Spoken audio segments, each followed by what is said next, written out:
Good evening, everybody. A warm welcome to you all. Special greetings to Katikati Rugby Football Club, Ireland, Australia Rugby Club, the Davis families, and all the special guests that could not attend. I'm Paula Gaelic, Manager of Western Bay Museum. The golden glow of champions in their field is felt here in the Taylor Brothers Transport Limited Gallery. This exhibition has been truly a privilege to honour these champions. Western Bay Museum shares their stories from across the Western Bay region. Kia ora hui tātou. Hei tīmata kōrero, e tētiro ki runga, ki tō mātou matu i tarangi. Mai e te tipua, mai e te tawhito, mai e te kahui ki ngā areki. Oi, ko tākina te Māori, ko te Māori noa, ki runga ki anei tauira, ki runga ki anei tauira. Kia tau te Māori ki runga ki anei tangata, e tuku whai oro a tānei te waiora, ki tēnei whare, e tuku whai oro a tānei te waiora. Koe nei te matatau ka eke, whakatūtarewa ki te rangi, uhi uero haramai te toki, haumi e hui e tāki e. Kia ora everybody, just a short translation. Just on behalf of our kaumātua, I'd like to thank everybody for coming, and his prayers this morning is an old traditional Māori karakia that offers protection not only over those that are present here today, but over the special taonga that are here inside of this building. So on behalf of Te Rere atu Kāhia Mara and the Hapu of Ngā Tamawhāria, we thank you all for being here and appreciate working with Paula and being able to have some engagement in this kaupapa. Marera tēnā koutou katoa. It's a great privilege to be able to declare this exhibition open. Thank you all very much. 140 years of Katikati Rugby. The timeline showcases the development and highs of Katikati Rugby. We celebrate superstar Greg Davis, the Katikati senior player that the All Black selectors overlooked and the Australians grabbed. Greg played 105 games for Australia and captained the Wallabies. David Gallagher, the Ulster boy from Katikati. David arrived here at the age of 5 and is famous all round the world to this day for being the captain of the Originals 1905, the first All Blacks captain. We also recognise David as a war hero, and the Gallagher family were part of the only planned Ulster plantation in the world, Katikati. I now introduce Steve Graveson from Katikati Open Air Art, board member of Creative Bay of Plenty, and a man Katikati is so lucky to have. This is the 4th exhibition in Western Bay Museum that Steve has inspired. Welcome everybody. When I first talked to Paul about 10 months ago about the 140th of the celebrations for the club, I don't think either of us really thought what it would develop into what we have before us today. And the same is for the book. The book was inspired by the mural, which unfortunately at the moment is on hold because the artist is in Australia and can't come back to finish it. But anyway, the book snowballed from 50 pages to 112. Thames Valley Rugby has been played for 150 years. It was first played in 1870 between the Thames side and Auckland. But the two oldest clubs that still survive today in the Thames Valley is Waihi and Katikati, both established in 1880. But the first game played in the bay, at this end of the bay, was between a Tauranga County Football Club and an invited Katikati district team on Saturday, June the 28th, 1880 at Hunter's Paddock, which is on the corner of Wharawhara and the main road. Katikati Football Club, as it was called then, was formed that day. And I believe it's probably one of the oldest organisations still in Katikati. So it's very early on, so early on that when the club was formed, Dave Gallagher, who we celebrate, was only 6 years old.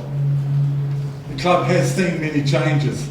There's many things that have influenced the game in Katikati, the kauri logging in the early 1900s, the railway in the 1920s, These industries, plus the others that were already established, the dairy farming and like brought strong, young, able-bodied men to the district, and the club benefited from it. The club first played in the Northern Bay, but in 1920 it moved north and went to Waihi, which was the biggest town in the area at that time, and played in the Waihi sub-union competition and later in the Thames Valley. The relationship between Waihi and Katikati was very strong. There was many amazing games, showcased talent that the towns had and the district had. It brought many titles, even a couple of Peace Cups. Established names like Claude Hume, Jock Mitchell, Ian Johnson, Bill Nittingham, Sailor Walford, and of course Greg Davis, just to name a very few. In fact, Katikati's had 48 players represent the Thames Valley. But probably the biggest change and the most controversial was the move back to the Tauranga sub-union in 1964, in the Bay of Plenty Union. This allowed a number of our players to play for the Bay of Plenty provincial team. Names like Graham Moore, who's here tonight, who's still the Bay's top try scorer. The propping pair of John Cribb and Peter Kennedy, Mike Johnson, and who could forget the young Mark Whedon, who in his second game marked Andy Hayden, and while Mark was still at school. In fact, in 1975, Katikati had captains of all the Bay rep teams at various stages of the season. But the club had to wait a few years to see their next highlight, which was in 1986, when the senior team won the Te Puke Tauranga Club Championships for the first and only time. But the club's not just the players, it's also the officials, the likes of Mac Moore, Don Young, Vic Wilson and numerous others who've helped keep the club operating. It's also the supporters, the sponsors and the community, which was very evident on Saturday at Moore Park when the seniors won the reserve grade title. They're what made the club it is today. There's been generations of families like the Murrays and the Digglemans and the Humes and the Blue Gums. There is so much more celebrated in this book. There's the highs and the lows, the individuals and the teams. There's also the 5 playing fields where the community have gathered to cheer the boys on for now 7,280 Saturdays. May this weekly event continue for many more seasons to come. Thank you.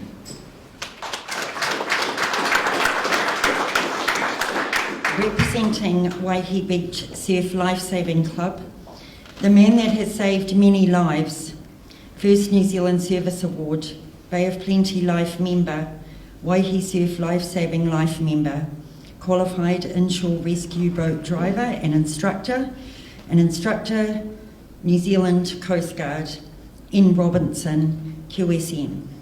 Well, they asked me to do a speech about the surf club, and I've been there for many, many years. In 1933, the first rescue was carried out at Waihi Beach by a group of miners, and they helped one of their mates ashore, and who had caught it in the rip, and they had to rescue him. Then the gear was a log canoe. That's what they had to save people with. At the time, only a few miners had batches, and there was a few shops there, and the stores slowly helped and put together a rescue group. The first was to raise money for local visitors, and a sports day was organised for children, and this same sports day on New Year's Day is on 103 years old now. The club was named Waihi Surf Club, but later on it was changed by the council to be Waihi Beach Surf Club, Surf Lifesaving Club. World War II broke out, and first of 50 young men were all scripted to go to the forces, so the patrol was carried out by women. A group of young women got together, very good swimmers, they were well trained, and they knew their first aid. A reel like the one you see over there was a safety gear, and 400 yards of line and a belt on the end of it for swimmers. Signals to shore were practiced, and they were very, very clever. A lot of very experienced members were in the club.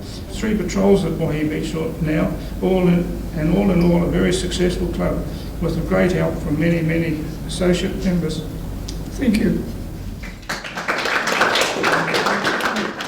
Denny Hulme. The timeline is indicative of the so many times Denny stood on the world podium. Denny's record is incredible. Denny's awards and honours are outstanding. I take this opportunity to acknowledge Denny and Greta's daughter, Adele Hulme. She is here. Denny and Greta's granddaughters, Trixie and Hazel Hulme, along with their father, Dr. Michael Tustin. And now hand over to the delightful Greta Hulme. So Dennis was born in Nelson on 18th of June 1936, and there was a job with a truck business in Pongakawa, so they packed up everything in their Mori 8 and came across up to Pongakawa to start this trucking business, and Dennis was not quite 8 at that time. Him and Anita went to Pongakawa school, as did me and my 3 sisters. Okay, and I didn't take any notice of him. He was a class behind me, and well, this was Dennis's first car. So Dennis hitchhiked to Auckland. I presume he had shoes on, but anyway.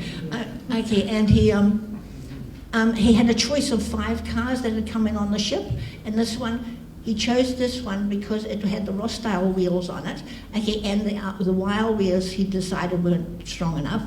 This one was 20 pounds cheaper than the wire wheels anyway, so he chose this one and drove it home. I was not in the picture then. So with him and Anita, they joined the Tauranga Car Club, and they went in motorcanas and gymkhanas and hill climbs and all sorts of things with this car. So this was the beginning of his motor racing. Okay, and so in 1958, this car was traded in for an MGA, and in 1972-73, Joanne Hislop was in Havelock North, and this chap, Kit Mills, said to her, listen, if you're ever writing to Dennis, tell him I've got his original TF, and if he wants to buy it, I'll sell it to him, otherwise I'll keep it. So anyway, we came out at Christmas and we went down there to get it, and went down this right of way, and here was a white car with black vinyl roof on it. Okay, and I think Dennis lost some more hair in shock. So we took it back and left it at his mum and dad's at Pongakawa. It was probably 83. He starts and he widened the rims and he put bigger tyres on it because everything was undershot as far as he was concerned. He needed more rubber on the road. Okay, and he did engine, gearbox, and he took all the rotten woodwork out, put all the new woodwork and then put the doors on and everything, and nothing lined up, did it? It was taken very lovingly down to Rod Brayshaw in Palmerston North to fix it because he had a jig to put it on and line it all up. So it was a few years doing that.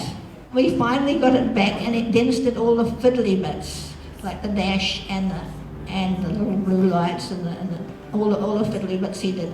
When he died at Bathurst in 1992, he had arranged with Gay that Adele and I would take this car down to Plymouth for an pre-56 MG rally. Well, I popped the bottom hinge on the side of the garage door, getting it out of the garage. I flooded it and burnt a hole in the lawn. Suddenly it's all pouring with rain, and by the time I get to Grev, I am stressed to the max. And he says, what's wrong? I said, well, he knows what I've done to his car. And he said, listen, Greta, just use it and enjoy it, because he's not going to come back and growl at you. So that's what we did.